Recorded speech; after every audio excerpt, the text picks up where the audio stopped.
gracias al Señor por estar aquí nuevamente. Vamos a la palabra del Señor, vamos a abrir el capítulo 25 de Hechos. Hoy vamos a leer una porción bastante extensa, que es todo el momento en el que el apóstol Pablo, ustedes saben, ha sido... Todo lo que nosotros estamos leyendo pasa bastante rápido, excepto como una especie de ralentización del tiempo, que Pablo está 2 años preso, mientras Félix es gobernador, pero él fue apresado en el templo, acusado injustamente, y sigue preso, ha estado preso en Cesarea, y había llegado un nuevo gobernador, Festo, que quiere resolver aquello que Félix dejó ahí sin resolver, y bueno, la propuesta de Festo había sido ir de vuelta a Jerusalén otra vez, no. Y Pablo le dijo, no, yo apelo a César. Y bueno, ahí nosotros nos quedamos la semana pasada con Pablo apelando a César.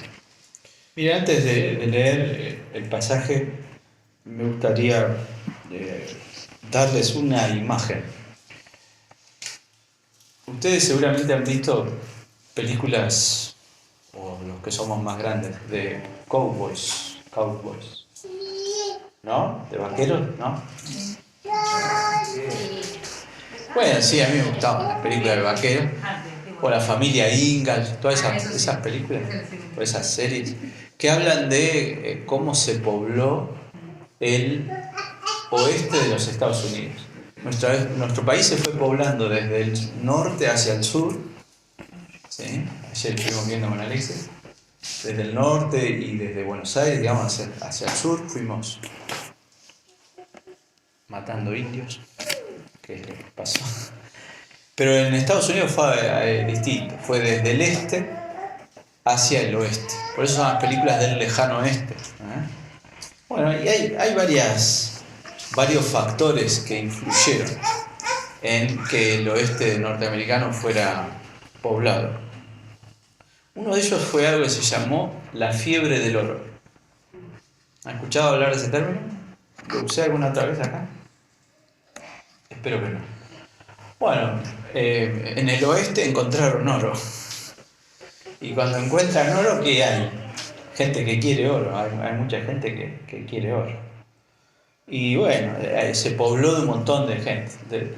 Mucha gente se iba, se compraba un pico, una pala, los elementos básicos y rudimentarios para tratar de sacar oro. Iban a los ríos y recogían el agua y veían, ¿no? ¿Han visto cómo hacen así? Bueno, los que se llenaron de plata, ¿quiénes fueron? Los que vendían las cosas para buscar oro. Bueno, alguna gente tuvo suerte, otra no, etc. Pero a veces alguien estaba así en una corriente de agua y levantan como en una palanganita y empiezan a hacer así para que la arena se vaya y quedan en el fondo de esa palanganita los minerales más sólidos, más pesados. Y a veces, ¿no? El objetivo es que vos estás ahí con la palanganita y ver en el fondo que algo que brilla. Y si algo brilló, ¿cómo te ponemos? Contento. Pero, como dice el dicho, no todo lo que brilla es oro. Hay un dicho que dice, no todo lo que brilla es oro. Bueno, hay un mineral que se llama pirita. ¿Han escuchado hablar de él? Se le llama falso oro o el oro de los tontos. Es parecido al oro, es doradito, brilla, pero no es oro. Y alguno encontró eso y arrancó con eso contento a comerciar y pensando me hice rico y al final no valía nada. Y todo el mundo se le reía y era el famoso oro de los tontos. Bueno, el título de nuestro sermón de hoy es ese, no todo lo que brilla es oro. Y nosotros vamos a ver, miren, mi sermón tiene 3 partes, o 3 puntos. El primero se llama cuando lo que parece valioso es despreciable. El segundo es cuando lo aparentemente despreciable es en verdad un tesoro. Y el último es un tesoro que no todos pueden ver. ¿Se entendió más o menos? Bueno, vamos a leer el texto, lo vamos a leer una sola vez y voy a tratar de hacer no muchas referencias porque es un texto muy largo y bueno, si lo vamos releyendo y releyendo y releyendo, me va a salir un sermón demasiado extenso. Yo recomendaría que después usted en su casa vuelva a leer el texto. Siempre está bueno. Mi objetivo siempre acá es leer el texto, explicarlo y que usted vaya a su casa y lo vuelva a leer y lo entienda mejor de lo que lo hubiera entendido al principio. ¿Qué es lo que me pasó a mí? Cuando yo lo leí por primera vez, entendí unas cosas y después de haberlo examinado, lo entendí mejor. Bien, dice la palabra del Señor. Capítulo 25, verso 13, y nos vamos a ir hasta el verso 32 del capítulo 26. Ustedes van a ver que es todo un episodio. Es Pablo ante Agripa. ¿Dice algo así el título? Si tienen Reina Valera 60 van a ver que tienen varios títulos, pero en realidad todos forman parte del mismo evento. Pablo ante Agripa. Ahora vamos a ver quién era Agripa. Bueno, último suceso que nosotros vimos, Pablo ante Festo. Festo se puso las pilas, lo agarraron los judíos, le dijeron, mirá, hay un tema ahí, bueno, a ver. Sí, no, queremos que traigas a Pablo. No, Pablo está en Cesarea, banquen, cuando yo vaya a Cesarea, vengan conmigo, lo acusan. Al otro día arma el juicio, aparece y no tienen nada, son todas acusaciones vacías. Y bueno, y él no se anima a hacer lo que tendría que haber hecho, que es soltar a Pablo, y Pablo se da cuenta de eso y ahí él apela a César. Y ahora dice, pasados algunos días de eso, el rey Agripa y Berenice vinieron a Cesarea para saludar a Festo. Y como estuvieron allí muchos días, Festo expuso al rey la causa de Pablo diciendo, un hombre ha sido dejado preso por Félix, respecto al cual cuando fui a Jerusalén se me presentaron los principales sacerdotes y los ancianos de los judíos pidiendo condenación contra él. A esto respondí que no es costumbre de los romanos entregar a alguno a la muerte antes que el acusado tenga delante a sus acusadores y pueda defenderse de la acusación. Así que habiendo venido ellos juntos acá, sin ninguna dilación, al día siguiente, sentado en el tribunal, mandé traer al hombre. Y estando presentes los acusadores, ningún cargo presentaron de lo que yo sospechaba, sino que tenían contra él ciertas cuestiones acerca de su religión y de un cierto Jesús, ya muerto, al que Pablo afirmaba estar vivo. Yo, dudando en cuestión semejante, le pregunté si quería ir a Jerusalén y allá ser juzgado de estas cosas. Mas como Pablo apeló para que se le reservase para el conocimiento de Augusto, mandé que le custodiasen hasta que le enviara yo a César. Entonces Agripa dijo a Festo, yo también quisiera oír a ese hombre. Y él le dijo, mañana le oirás. Al otro día, viniendo Agripa y Berenice con mucha pompa y entrando en la audiencia con los tribunos y principales hombres de la ciudad, por mandato de Festo fue traído Pablo. Entonces Festo dijo, Rey Agripa y todos los varones que estáis aquí juntos con nosotros, aquí tenéis a este hombre, respecto del cual toda la multitud de los judíos me ha demandado en Jerusalén y aquí, dando voces que no debe vivir más. Pero yo, hallando que ninguna cosa digna de muerte ha hecho, y como él mismo apeló a Augusto, he determinado enviarle a él. Como no tengo cosa cierta que escribir a mi Señor, le he traído ante vosotros y mayormente ante ti, oh rey Agripa, para que después de examinarle tenga yo que escribir. Porque me parece fuera de razón enviar un preso y no informar de los cargos que haya en su contra. Entonces Agripa dijo a Pablo, se te permite hablar por ti mismo. Pablo entonces, extendiendo la mano, comenzó así su defensa. Me tengo por dichoso, oh rey Agripa, de que haya de defenderme hoy delante de ti de todas las cosas de que soy acusado por los judíos, mayormente porque tú conoces todas las costumbres y cuestiones que hay entre los judíos. Por lo cual te ruego que me oigas con paciencia. Mi vida, pues, desde mi juventud, la cual desde el principio pasé en mi nación en Jerusalén, la conocen todos los judíos, los cuales también saben que yo desde el principio, si quieren testificarlo, conforme a la más rigurosa secta de nuestra religión, viví fariseo. Y ahora, por la esperanza de la promesa que hizo Dios a nuestros padres, soy llamado a juicio. Promesa cuyo cumplimiento esperan que han de alcanzar nuestras 12 tribus, sirviendo constantemente a Dios de día y de noche. Por esta esperanza, oh rey Agripa, soy acusado por los judíos. ¿Qué? ¿Se juzga entre vosotros? Cosa increíble que Dios resucite a los muertos. Yo ciertamente había creído en mi deber hacer muchas cosas contra el nombre de Jesús de Nazaret, lo cual también hice en Jerusalén. Yo encerré en cárceles a muchos de los santos, habiendo recibido poderes de los principales sacerdotes. Y cuando los mataron, yo di mi voto. Y muchas veces, castigándolos en todas las sinagogas, los forcé a blasfemar. Y enfurecido sobremanera contra ellos, los perseguí hasta en las ciudades extranjeras.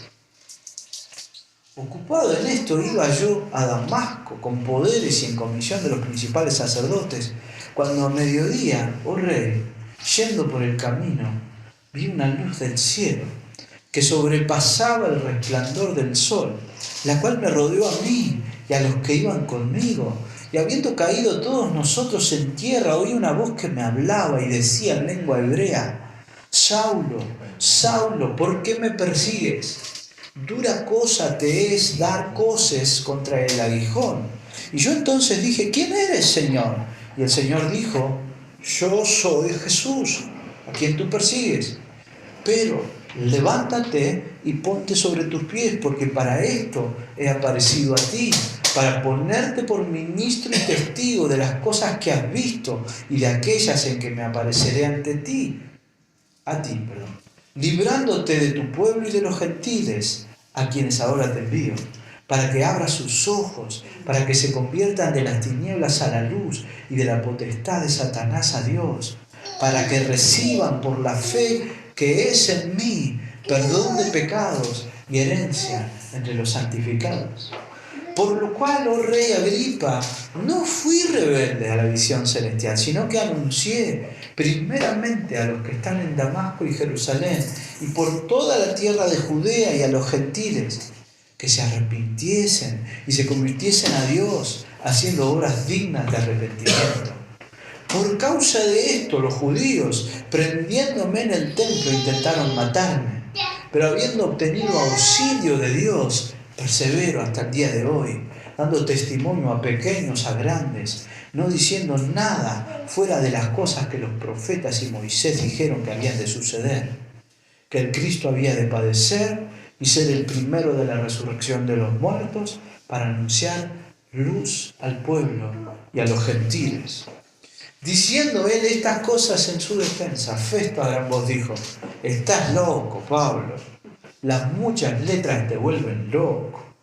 Mas él dijo: no estoy loco, excelentísimo Festo, sino que hablo palabras de verdad y de cordura, pues el rey sabe estas cosas, delante de quien también hablo con toda confianza, porque no pienso que ignora nada de esto, pues no se ha hecho esto en algún rincón. ¿Crees, oh rey Agripa, en los profetas? Yo sé que crees. Entonces Agripa dijo a Pablo: por poco me persuades a ser cristiano. Y Pablo dijo: quisiera Dios que por poco o por mucho, no solamente tú, sino también todos los que hoy me oyen, fueseis hechos tal cual yo soy, excepto estas cadenas. Cuando había dicho estas cosas, se levantó el rey y el gobernador y Berenice y los que se habían sentado con ellos. Y cuando se retiraron aparte, hablaban entre sí, diciendo: ninguna cosa digna ni de muerte ni de prisión ha hecho este hombre.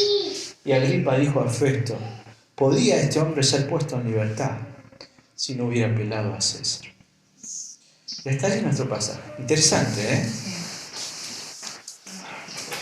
Como dije, voy a hacer un punteo sobre algunas cosas que necesitan aclaración. Y vamos a ver que es largo, pero no es tan complejo el texto. El primer punto que nosotros vamos a ver en este pasaje es lo que va desde el capítulo 25, del verso 13 al 27. Todo lo que tenemos del capítulo 25. ¿Quiénes son ahí los protagonistas? ¿Quiénes hablan? Son estos tres personajes, ¿no? Festo, Agripa y Berenice. Si yo les digo Agripa y Berenice, ¿qué son eso? ¿Qué piensan ustedes? ¿Qué son? Una pareja, ¿no? Un matrimonio o algo de eso. Primero vamos a ver quién era Agripa. Es importante que nosotros sepamos quién era Agripa. Este Agripa que nosotros vemos, su nombre completo es Herodes Agripa II. ¿Le suena el nombre Herodes? Sí, claro. ¿Por qué?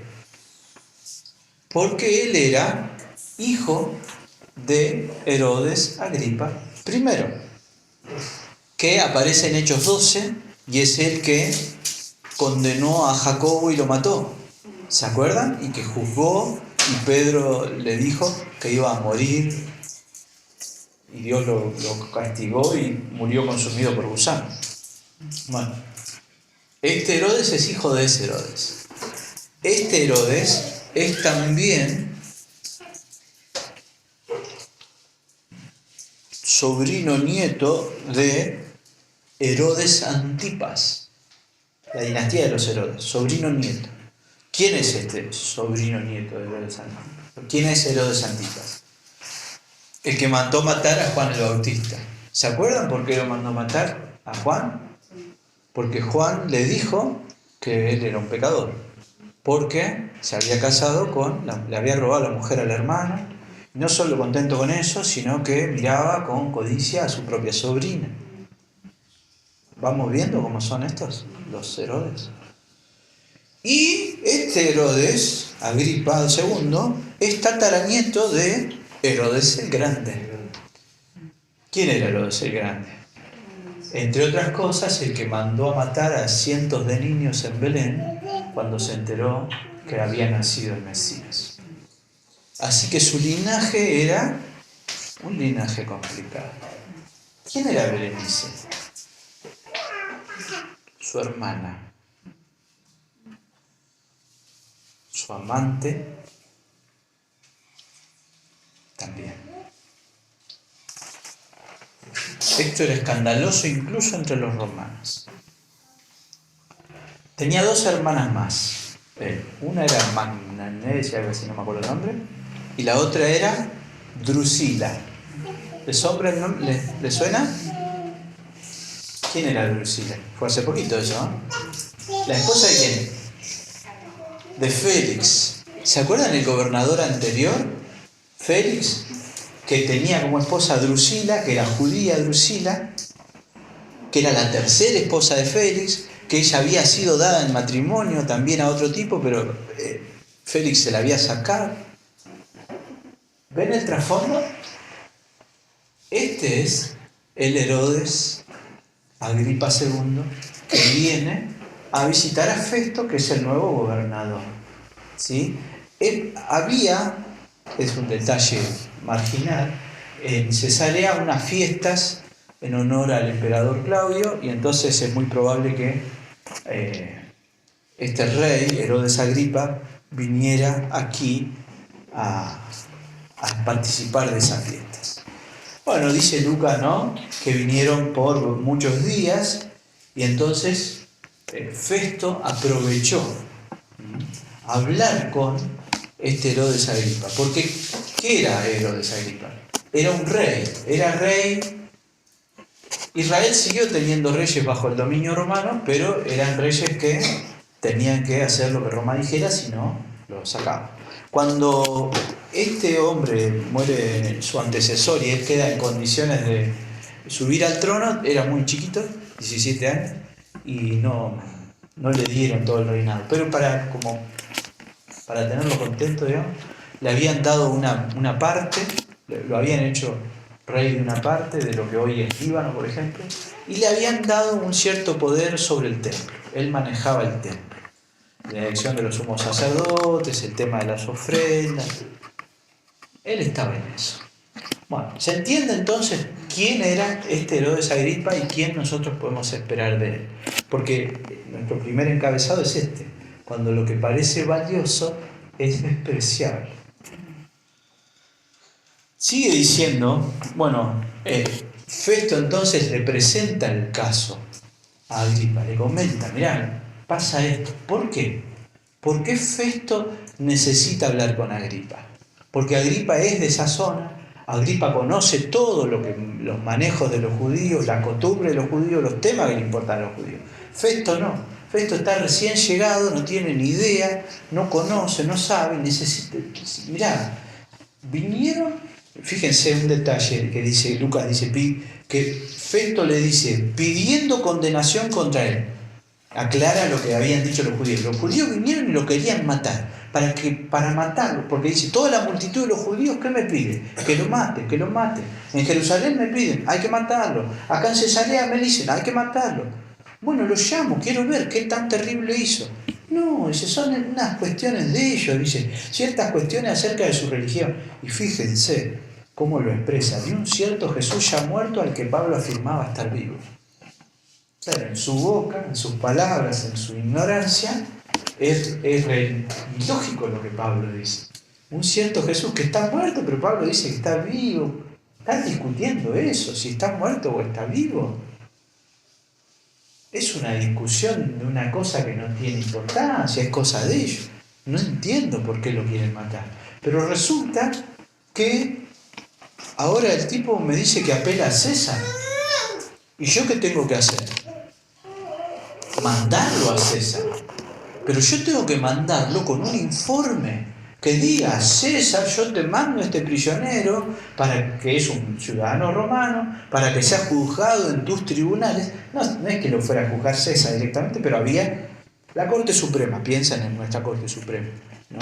Ya no hay más instancia que esa. Pero uno no podía mandar a cualquiera, este caso está difícil, lo mando a César.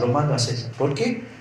César se iba a enojar si vos mandabas pavada y te iba a echar, o sea, te iba a perjudicar en tu carrera política, todo. Entonces él dice, yo necesito mandar un informe que explique por qué este hombre está siendo juzgado y no entiendo, no sé. Por eso te pido tu consejo, contame, a ver, explícame un poco, le dice él a Herodes Agripa II. Herodes Agripa II, ¿sabe de la cosa? Sí, claro, él sabe, él vive ahí. Él vivía en la época de Jesús, él vive. Ponele que en la época de Jesús no vivía. Pero porque él tiene a esta altura unos 20 y pico de años, y si vivía era muy chiquito. Pero no es algo que él desconozca, porque desde que fue la muerte y resurrección del Señor, los cristianos han estado predicando. Él conoce, él sabe. Su hermana Drusila, ¿se acuerdan? Estaba muy bien informada. Su pariente Herodes había matado a Jacobo, había perseguido a la iglesia. Él sabe. Y entonces, el dilema de Festo es que tiene que enviar a Pablo y que no sabe cómo mandarlo, y le pregunta, decime, a ver, explícame, ¿qué pasa acá? Si yo tengo que escribir a Roma y mandar, este hombre está siendo acusado de esto. ¿Y Agripa qué hace? Le explica, no, mirá lo que pasa. ¿Qué pide Agripa?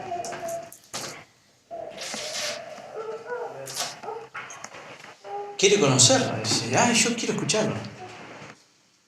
¿Será que Agripa quiere escuchar el Evangelio?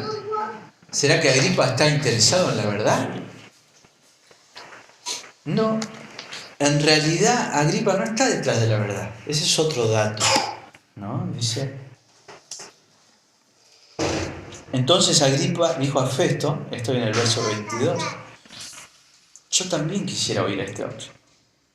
Y Festo le concede su deseo. Mañana le oirás. ¿Qué lo mueve? el morbo, la curiosidad. Sí, yo escuché todo este libro. A ver, yo quiero escuchar a este Pablo, a ver qué dice. No está en búsqueda de la verdad. Abra por favor su Biblia en Lucas 23, 8. Y vamos a ver a un pariente de Herodes Agripa.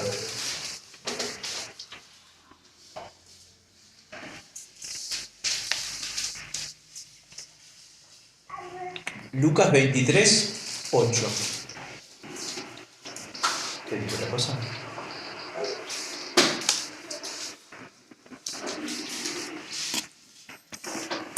¿Estamos? Lucas 23 del 8 al 10. Herodes, este es otro Herodes, viendo a Jesús, se alegró mucho, porque hacía tiempo que deseaba verle, porque había oído muchas cosas acerca de él y esperaba verle hacer alguna señal, y le hacía muchas preguntas, pero él, Jesús, nada respondió. Nada le respondió. Y estaban los principales sacerdotes y los escribas acusándole con gran vehemencia. Este pariente de Herodes Agripa, que es Herodes Antipas, es igual que este descendiente, son iguales. Lo único que los mueve es la curiosidad, el morbo. A ver, quiero ver. A ver qué tiene para decir, pero no buscan la verdad. Jesús, delante de Herodes, del anterior Herodes, ¿qué hizo? Habló. Porque él sabía. El Herodes que quiere interrogar a Jesús, Jesús lo llamó como. ¿Se acuerdan? Alguna vez hablando de Herodes, Jesús usó una palabra, zorra, le dijo. Esa zorra, hijo de Herodes, en términos de hombre astuto, malvado y malintencionado. Es ese. Y Jesús conoce el corazón, entonces. Pero fíjense, esa curiosidad malsana, esa curiosidad. Yo conozco mucha gente, ¿no? Uno conoce mucha gente y hay gente que te manda a veces pregunta cosas.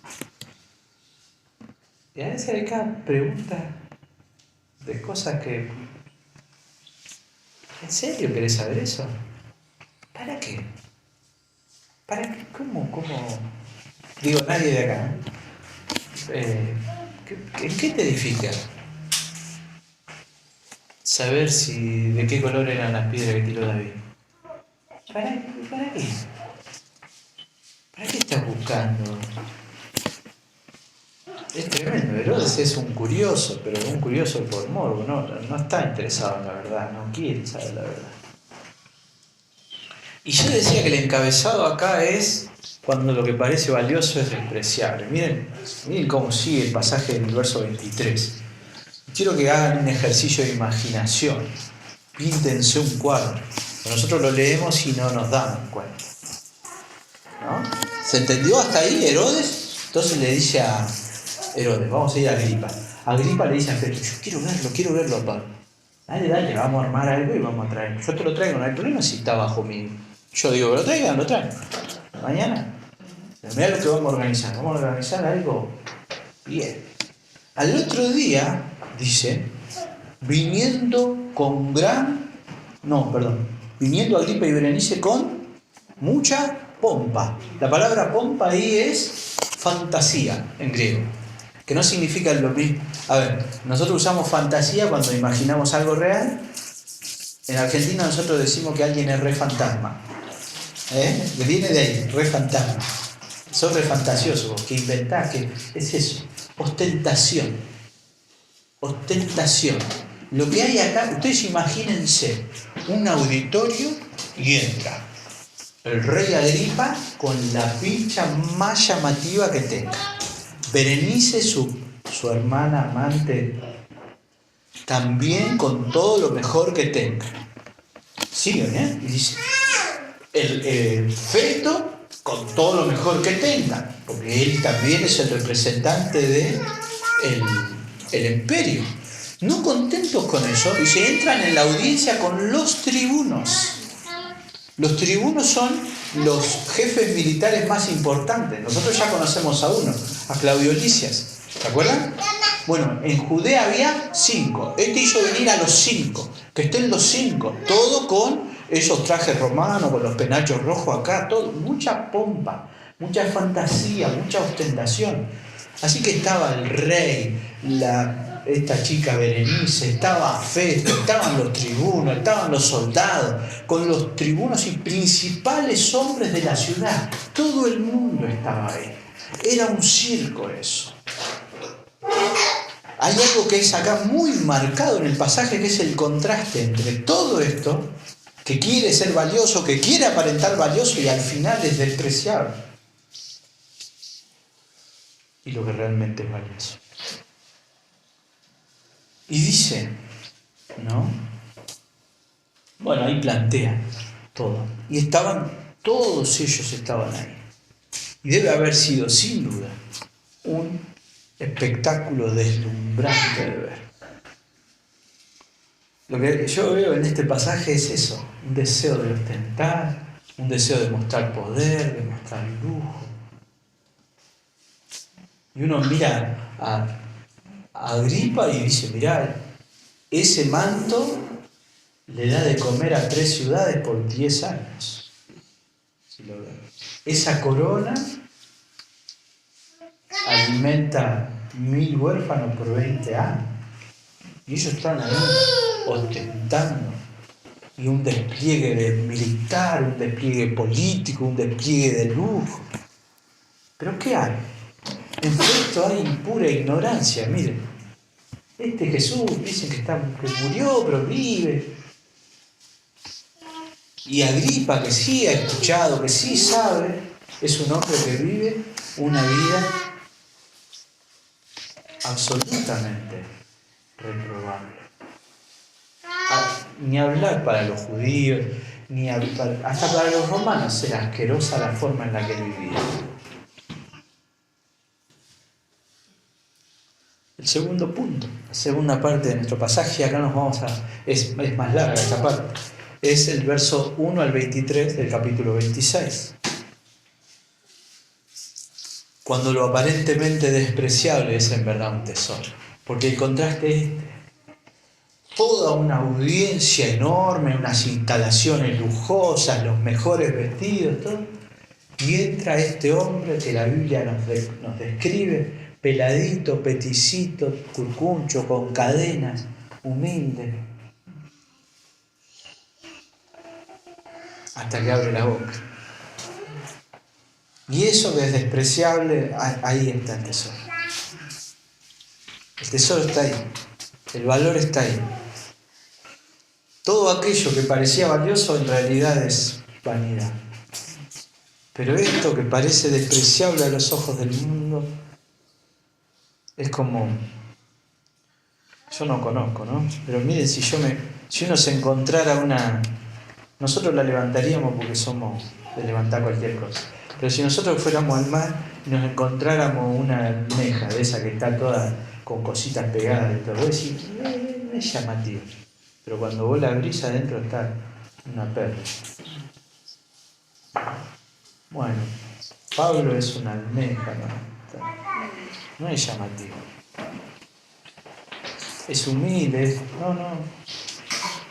Pero Pablo habla con la autoridad que va a hablar acá también, porque él sabe, porque él está convencido de él. Y entonces dice, el 26, estoy en el verso 26.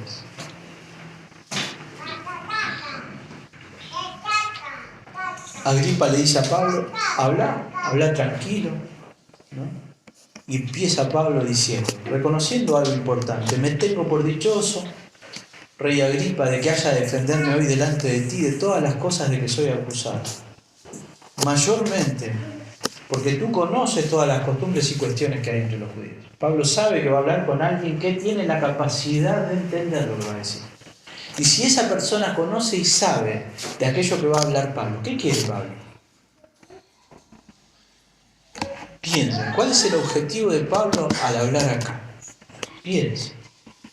Y por eso le dice, te ruego que me oigas con paciencia. Oíme lo que te voy a decir, Agripa. Oíme. ¿Pablo quiere defenderse?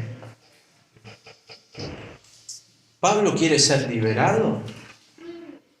No, si ya ha sido juzgado. Si ya ha reclamado ir a César. Se podría quedar callado, ya está, lo que yo le diga no va a cambiar nada. No me pueden lastimar ni hacer nada porque yo apelé a César, podrían tener problemas si me matan. No me pueden liberar porque yo apelé a César. ¿Qué quiere Pablo?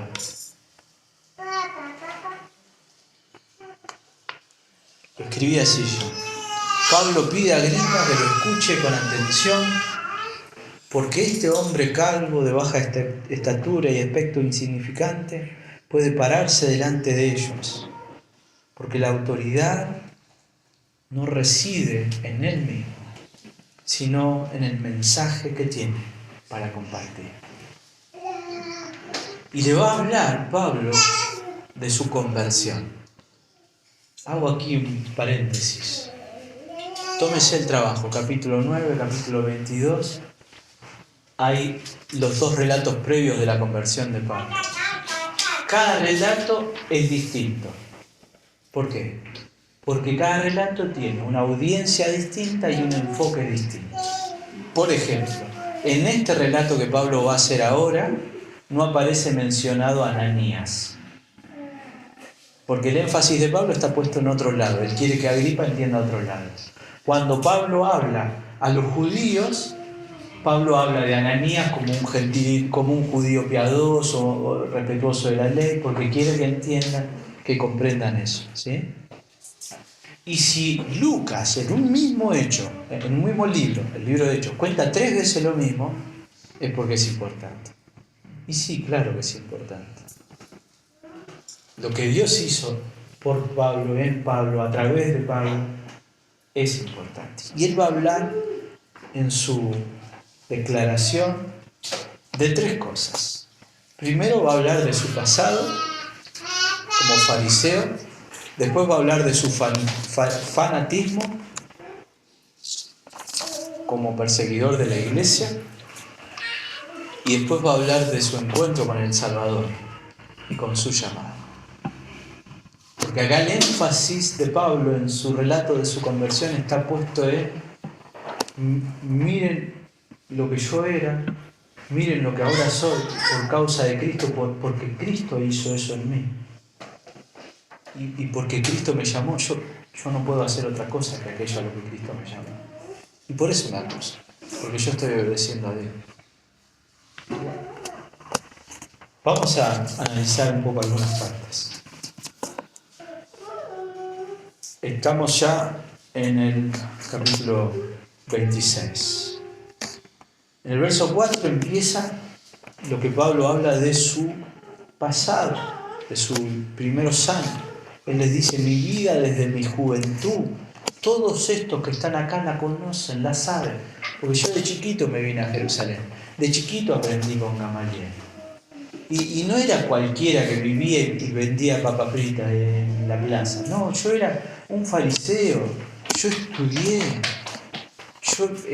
todos ellos me conocen re bien y saben lo que yo era, saben lo que yo creía. Y él les dice acá que el ser fariseo implicaba que él creyera en verso 6, la esperanza de la promesa que hizo Dios a nuestros padres. ¿Cuál era la esperanza de la promesa hecha por Dios a los padres? Acá, la resurrección. Él está hablando acá de Jesucristo y de la resurrección. Porque acuérdense, él ha dicho, estos me están juzgando a mí por creer en la resurrección. Ya hablamos la semana pasada de lo importante que es la resurrección de Cristo en el mensaje cristiano. Sin resurrección no hay evangelio. La resurrección es la evidencia de la victoria de Cristo sobre la muerte y sobre el pecado, su causa. Entonces sí o sí tiene que haber resurrección. Y si Jesucristo es el Cristo, Él tiene que haber resucitado, porque los profetas lo habían dicho. Y eso es lo que Pablo dice. Y él le dice a Agripa, que sabe que Agripa viene de un trasfondo que conoce, ¿se juzga entre vosotros cosa increíble que Dios resucite a los muertos? Es tan difícil de entender esto. Él habla entonces de su juventud, de su fariseísmo, de ser un fariseo, como algo bueno, y después de eso va a hablar de la consecuencia de eso. Por ser un fariseo como él era. Y dice en el verso 9, ciertamente había creído mi deber hacer muchas cosas contra el nombre de Jesús de Nazaret. Yo creía que era mi deber delante de Dios oponerme al Evangelio, y eso hacía. Bueno, y ahí dado todo el detalle, ¿no? Lo hice en Jerusalén y no solo me quedé contento con hacerlo en Jerusalén, sino que me fui a otras ciudades. Yo pensaba que eso era mi deber, y él describe. Fíjense cómo él se está echando arena sobre sí mismo, echando tierra. Él está reconociendo lo que él era. Yo era un fariseo, igual que ellos. Y en mi fariseísmo y en mi devoción a Dios, supuestamente, yo creía que mi obligación era perseguir a los cristianos. Mirá lo que hacía, dice. Mirá lo que hacía yo hacía esto. Los encerré. Cuando los mataron di mi voto. Arrojé la piedra, significa, acá está traducido. Se botaba, ¿no? Se ponía una piedrita blanca negra. Esta es una evidencia para pensar que Pablo ya, antes de ser cristiano, era miembro del concilio, que él tenía posibilidad de promover ciertas cosas y aprobar o desaprobar ciertas cosas. Yo voté para que los mataran. Los castigué en las sinagogas, los forcé a blasfemar. Esa palabra forcé habla de algo, de un intento, más que muchas veces Pablo, hago aquí un paréntesis, cada vez que la iglesia es perseguida, sus perseguidores buscan que los cristianos renieguen de Jesucristo. En la época de las persecuciones de la primera iglesia, te querían obligar, ¿se acuerdan? Yo les conté, tenías que tener un documento, para que te otorgaran ese documento tenías que prender incienso y adorar a César, ¿sí? Y algunos cristianos temerosos de la tortura y hasta de la muerte, aceptaron eso. Algunos mintieron, que también es pecado, y consiguieron un documento falso que decía que lo habían hecho cuando no lo habían hecho. Pero siempre la intención es esa. Y él trató de hacer que renegaran de Cristo. Yo lo hice, dice. Yo lo hice. Y entré en la sinagoga y dice, enfurecido sobremanera contra ellos. Era un fanático, Pablo. Los perseguía hasta en las ciudades extranjeras.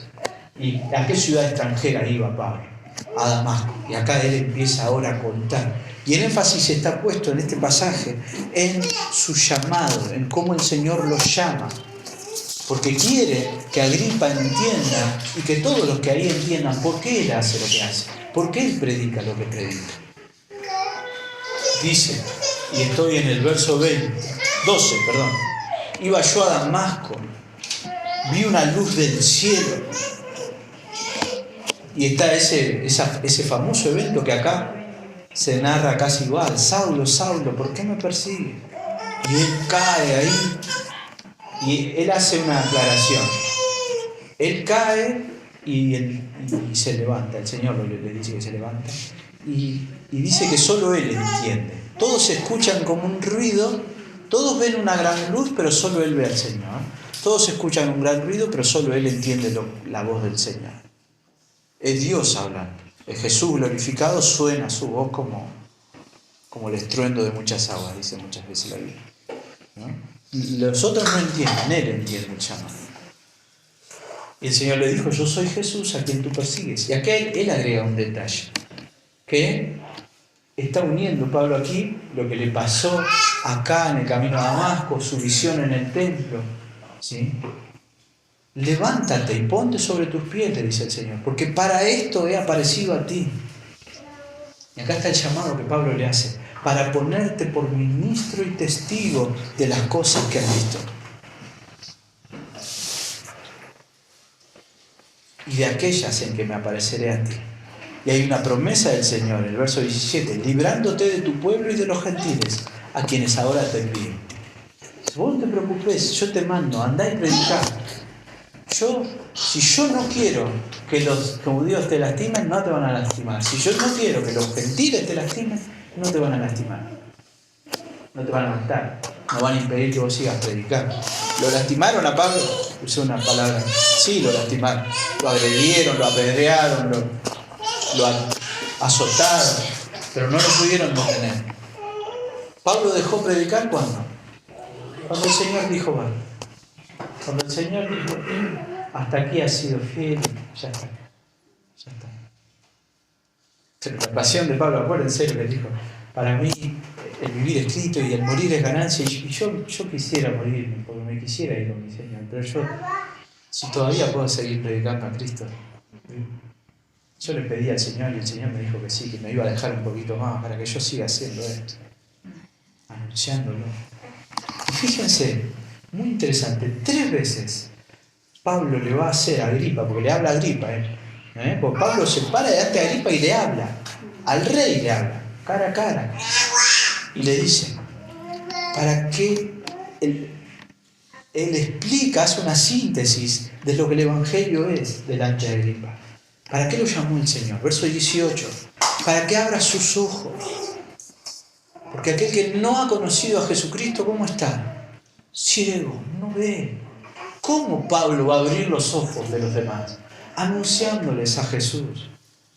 Para que abra sus ojos, para que se conviertan de las tinieblas a la luz y de la potestad de Satanás a Dios.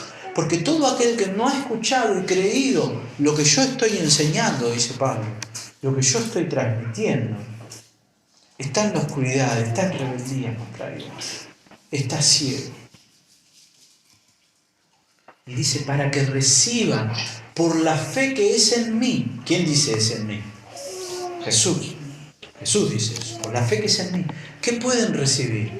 Y aquí otro resumen del Evangelio. Perdón de pecados y herencia entre los santificados. Y él le está diciendo a Agripa, vos seguís así y no tenés perdón de tus pecados y no tenés herencia con los santificados. Seguí así y seguís en tinieblas y seguís siendo un esclavo de Satanás. No estás bajo el señorío de Dios. Son duras las palabras. Por lo cual le dicen, y acaba de explicar su obediencia al llamado. Oh rey Agripa, no fui rebelde a la visión celestial, sino que anuncié. ¿Qué otra respuesta podría haber tenido Pablo? Pablo está hablando acá del poder del Evangelio. Y él va a hablar de 2 elementos del poder del Evangelio que son importantísimos. El primero es la resurrección de Cristo. Yo estoy predicando la resurrección porque el Cristo que yo predico es un Cristo que murió, pero murió en mi lugar y no merecía morir porque Él no tenía pecado. Y porque Él no tenía pecado, murió por mí. Y no quedó en la muerte, Él resucitó y demostró así vencer a la muerte y al pecado. Y otra evidencia del poder del Evangelio es lo que Dios hizo con él.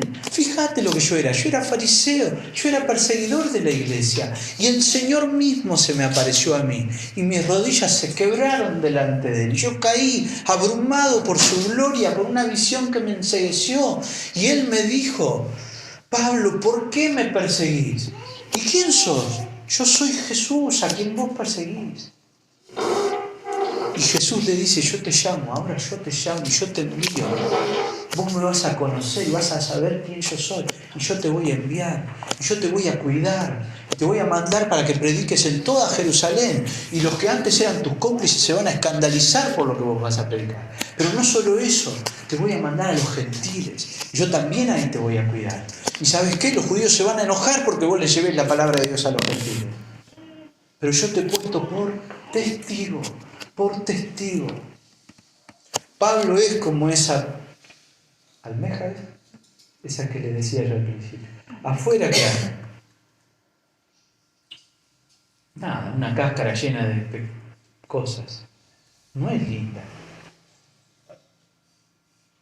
Pero adentro está el tesoro. Y el tesoro es Jesucristo. Y es tan precioso ese tesoro. Porque el valor de Pablo acá no está dado por quién es Pablo. Porque Lucas nos cuenta, fíjense, una cosita que entra ahí. Todo. Pero en eso que aparentemente es despreciado, reside el valor más alto que hay en el mundo. El tesoro más valioso del mundo. Más valioso que una montaña de oro. Lo tiene Pablo en su corazón. Ese tesoro es su Señor. Y dice, fíjense cómo lo llama. Estoy en el verso 19. Por lo cual, oh rey Agripa, no fui rebelde. ¿Qué opción tenía? Sino que anuncié en Damasco, en Jerusalén, en Judea y a los gentiles. ¿Qué anunció? Y otra vez otra síntesis del Evangelio. Que se arrepintiesen y se convirtiesen a Dios haciendo obras dignas de arrepentimiento. Una vez más, hay un llamado al arrepentimiento.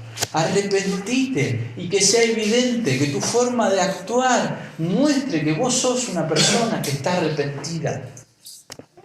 Porque el Evangelio nace de ahí, es el arrepentimiento.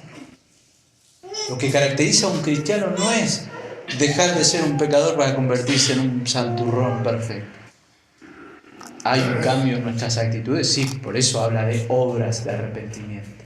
Pero nuestras buenas obras que Dios preparó de antemano para que nosotros anduviésemos en ellas, son obras que nacen de un corazón que ama al Señor porque se ha visto pecador, se ha arrepentido y ha recibido el perdón de Dios.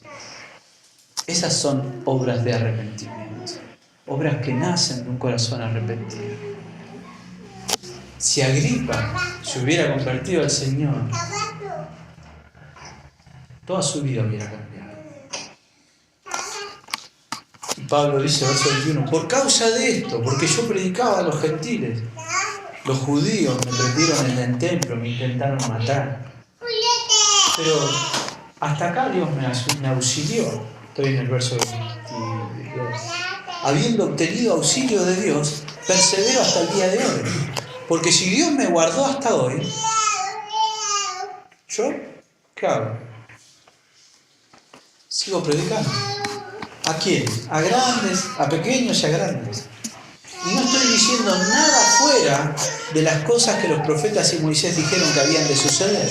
¿Qué son las cosas que dijeron Moisés y los profetas? Verso 23. Que el Cristo había de padecer y ser el primero de la resurrección de los muertos, para anunciar luz al pueblo y a los gentiles.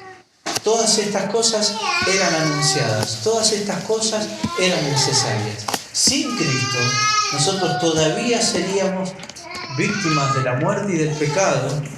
Víctimas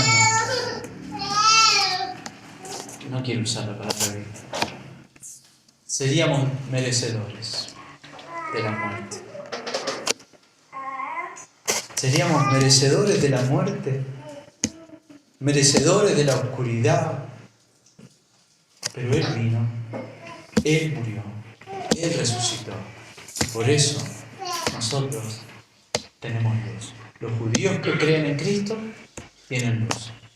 Si no creen en Cristo, siguen en la oscuridad. Los gentiles que creen en Cristo también tienen luz, la misma luz. Jesús dijo, yo soy la luz.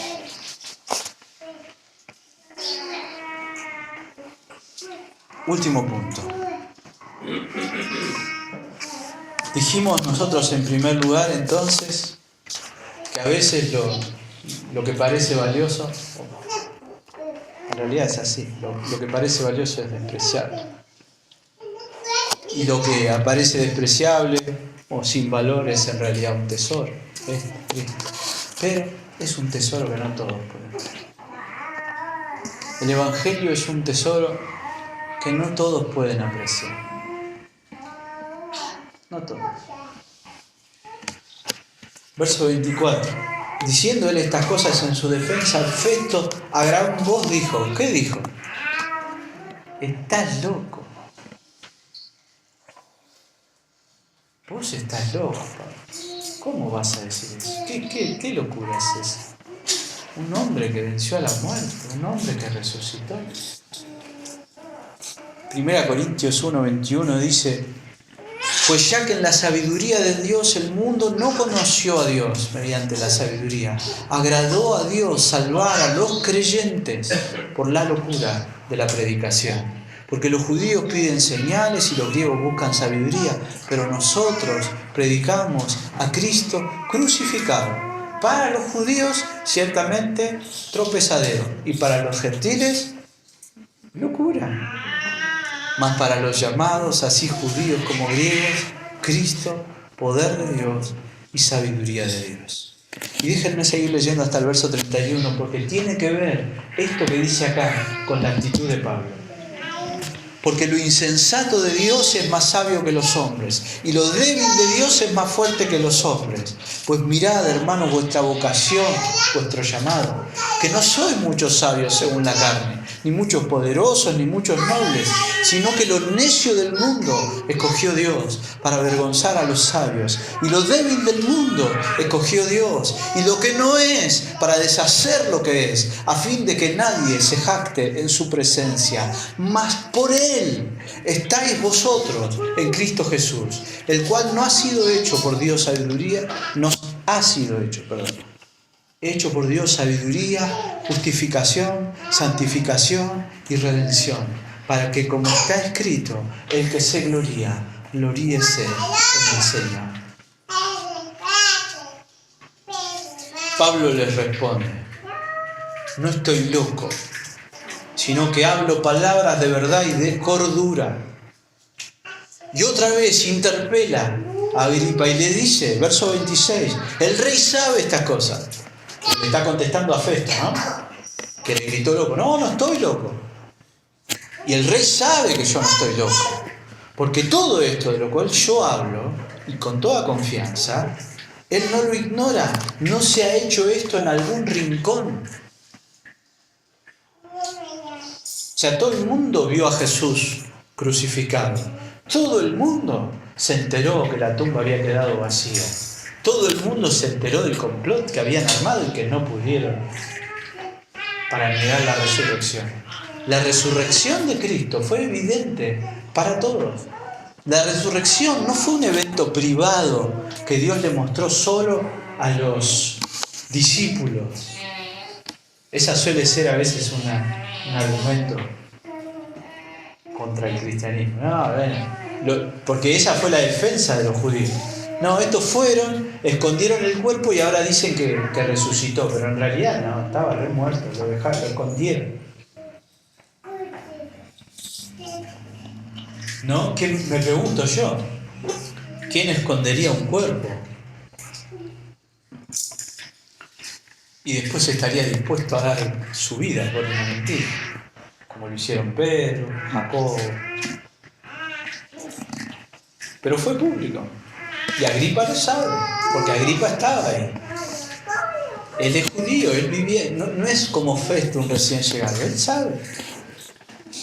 Y le dice, y ahora se da vuelta y lo mira a Agripa. Imaginen la escena, ¿no? Está él hablando esto delante de Agripa y Festo le grita, ¡estás loco! ¿Cómo haces estas cosas?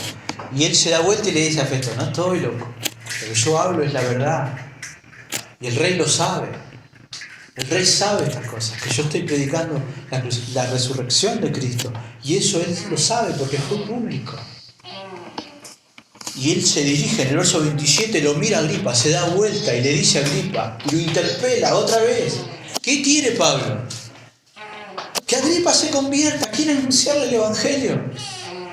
¿Crees, oh rey Agripa, los profetas? ¿Vos creés que es posible que Cristo haya crucificado? Si los profetas lo dijeron. Yo sé que crees. ¿Y cómo responde Agripa? Por poco me persuades a ser cristiano. Yo siempre que leí esto entendí que Agripa dijo, ay, casi que me hago cristiano. No. Una traducción mejor es que Agripa le reclama y le dice, la NTV lo traduce distinto, dice, Agripa lo interrumpió y dice, ¿acaso piensas que puedes persuadirme para que me convierta en cristiano en tan poco tiempo? ¿A vos te parece que yo escuchando esta cosita acá me voy a convertir en cristiano? Agripa desprecia a Pablo. Bueno, otra tragedia, nosotros vimos, ¿no? A Félix, a tantos despreciando el Evangelio.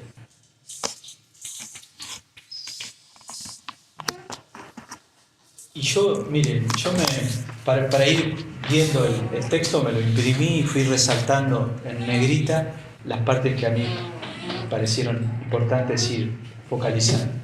Y hay una parte que yo, acá abajo la ven, que puse con amarillo y las letras en rojo. Me parece precioso lo que dice Pablo. Verso 29.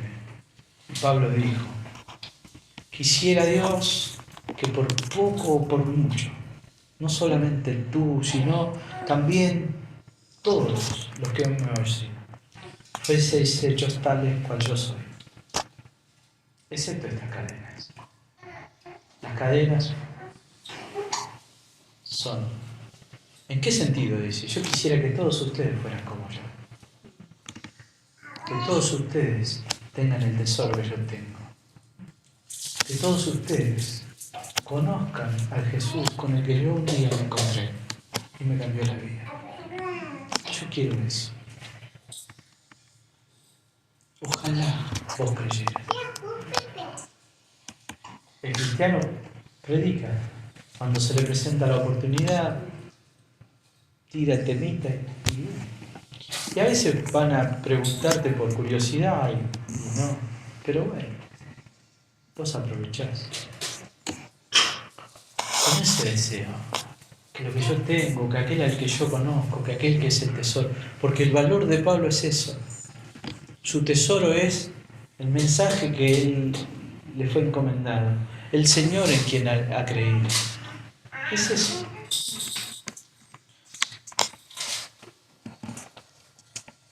Dice, la versión, la NTV dice esta frase, me gustó como lo decía. Le pido a Dios en oración que tanto usted como todos los presentes en este lugar lleguen a ser como yo, excepto por estas cadenas. Nuestro pasaje termina con un versículo que podría parecer medio triste, ¿no? Si Agripa dijo a Festo: qué macana, che. Este hombre podría haber sido puesto en libertad, pero apenas es. Vamos a tener que mandar ropa. Desperdició la oportunidad de quedar libre. Retroceda 2 capítulos, Hechos 23:11.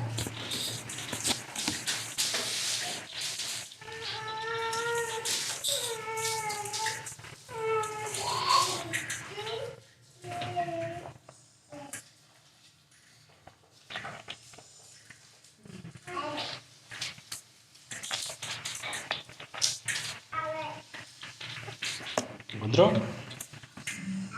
Me están haciendo cariño.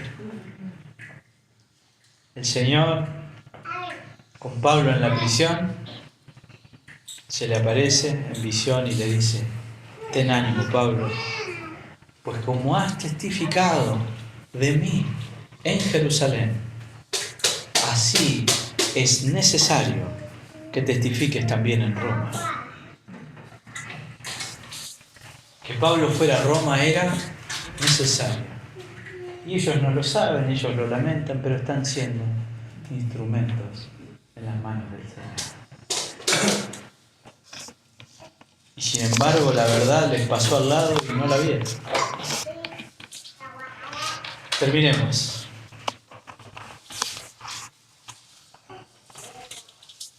Hay algo que nosotros tenemos que ver en este pasaje y es el marcado contraste entre Agripa, Festo, Berenice, los tribunos, los judíos y Pablo. El Evangelio no es atractivo. No es atractivo a primera vista. Cristo no es atractivo a primera vista. Cuando en Isaías, el profeta Isaías habla del siervo sufriente, dice en una parte: no hay atractivo en él, ni hermosura. La cruz no es un espectáculo lindo. Solo aquellos a quienes Dios les abre los ojos pueden ver la hermosura del Señor y de su sacrificio. Pero hay aquí, pensando en esto, algo que nosotros tenemos que pensar. Todo aquello a lo que el hombre le da valor, todo aquello a lo que el hombre pone en un alto concepto, al final es vanidad. Vanidad, vacío, pasa.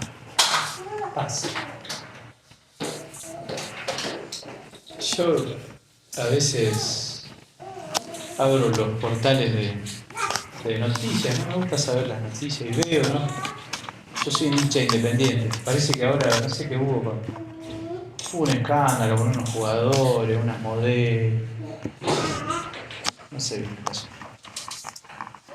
A los jugadores los sacaron del equipo. Capaz que mañana jueguen. Claro, son chicos que de repente tienen mucha plata y la plata te vuelve lindo, no sé. Y al final es vanidad. La plata se va, la belleza se va, los placeres se van. ¿Qué es lo único que da sentido a la vida? Que le da propósito y que le da valor. ¿Por qué yo afirmo que el texto dice o muestra que estos, con toda su pompa, con toda su fantasía, eran huecos, vanos y despreciables incluso por su manera de vivir? Mientras que Pablo, con su humildad, su aparente fragilidad y sus manos atadas a cadenas, es el poseedor de un tesoro precioso, el más grande tesoro. Porque al final, lo único que vale la pena es conocer al Señor, servir al Señor. Cristo es el tesoro, el Evangelio es el tesoro. El contraste en el pasaje es entre personas que no son creyentes, que no son nacidos de nuevo, que escuchan el Evangelio y siguen sin ser creyentes. Y Pablo, quien tenía en muy alto concepto su fariseísmo, su celo por la ley, y cuando estuvo cara a cara con el Señor Jesucristo, entendió que todo eso era basura y que lo más precioso en la vida era conocer y atesorar a Cristo. El contraste es ese entre la palabra del Señor. Pero nosotros, pienso, ¿no? Si aún tu fe no está en Jesús, si aún no conoces a Él, esto tenés que saber. No hay nada en el mundo que satisfaga. No hay nada en el mundo que llene la vida del hombre y el corazón del hombre. Solo conocer a Jesús. Solo creer en Jesús.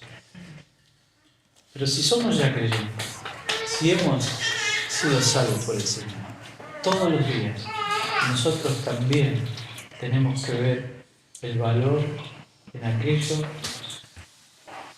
que Dios dice que es valioso. Que nuestro tesoro finalmente sea el Señor. Y si nuestro tesoro es el Señor, eso se va a ver en la forma en la que nosotros vivimos.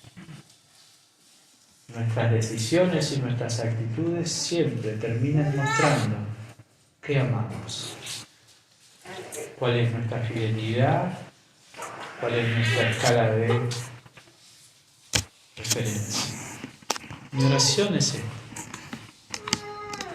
que yo sea como Pablo.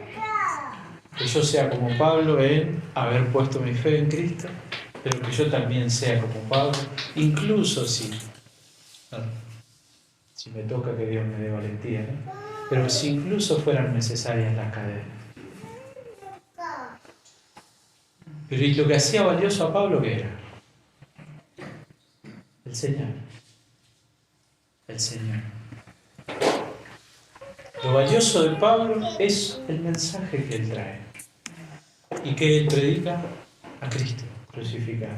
Él, hablando a los corintios, él les dice: yo soy un embajador de Cristo, yo represento a Cristo. Primera aplicación entonces: si nosotros no hemos aún puesto nuestra fe en Jesús, sepamos y recordemos esto. No todo lo que brilla es oro. Es más, cuanto más brilla, menos vale. ¿Vieron esas cosas que uno compra enchapada en oro? Lavaste los platos y te la agarró el chifi. No tiene valor. Lo único que tiene valor es el Señor Jesucristo.